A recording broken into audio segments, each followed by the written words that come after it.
There's something behind you.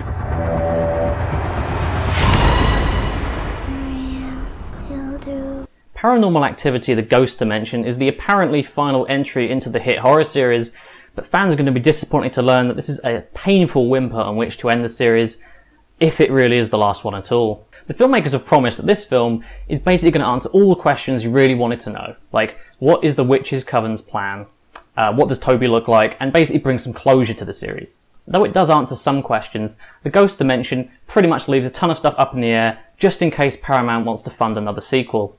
The plot is incredibly simple, and we've seen it loads of times before. A family moves into a new house. In the garage, they find the videotapes of Katie and Christy from Paranormal Activity 3.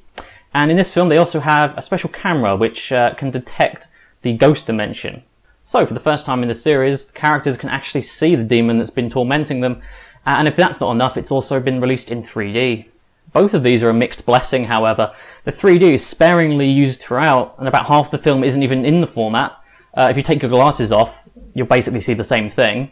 And when it is employed, it's used for cheap gimmicks, things flying at you, and a pretty bad CGI Toby as well. In short, it just doesn't add much to the experience. As for Toby himself, I was kind of wishing he retained the presence from the earlier films, where he was just invisible. It created so much more tension, whereas here he's just a boring black smudge. It's just not very visually interesting or scary. Plus, having a camera that can record the demon creates a few logical issues, specifically that they don't just take the footage to the police. Still, the majority of the film is the exact same premise you've seen in every other film. People move into a house, mildly scary things start to happen, there's a bunch of jump scares, and then there are references made to previous events in the series. Fans will be disappointed to learn that Katie does not appear in her adult form in this film at all. She appears briefly as a child, but considering how important she seemed to be in the mythology of this franchise, it's really underwhelming that she isn't here at all.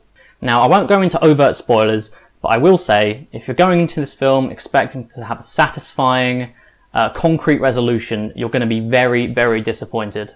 The major plot twist is incredibly predictable, and the ending is just another cliffhanger for another sequel. Now, I do have to admit that the setup for a potential next film is kind of interesting, but it's really crass that the filmmakers marketed this as the last one when they're clearly already churning out ideas for a potential sequel. What this film implies for the next one would have been a great sequel, say, 2 or 3 films ago.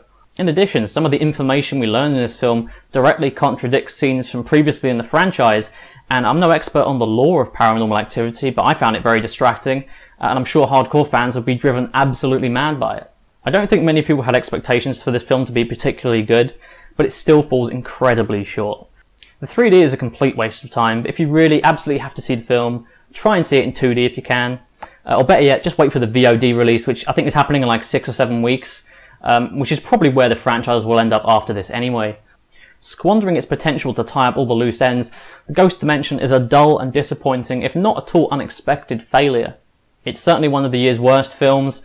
It just about edges out the 4th film to be the worst in the franchise, and hopefully it will mark the series being put out to pasture. But of course, these films can print money even if they don't do that well, so who knows. I give this film a 3 out of 10. Now, you might be really tempted to go see it to get some closure for the franchise, but you're not going to get it here, so unless you absolutely have to go see it, just wait, don't go see it. Your money can be spent better in so many other places. Thanks for watching, and I'll be here from dusk till dawn.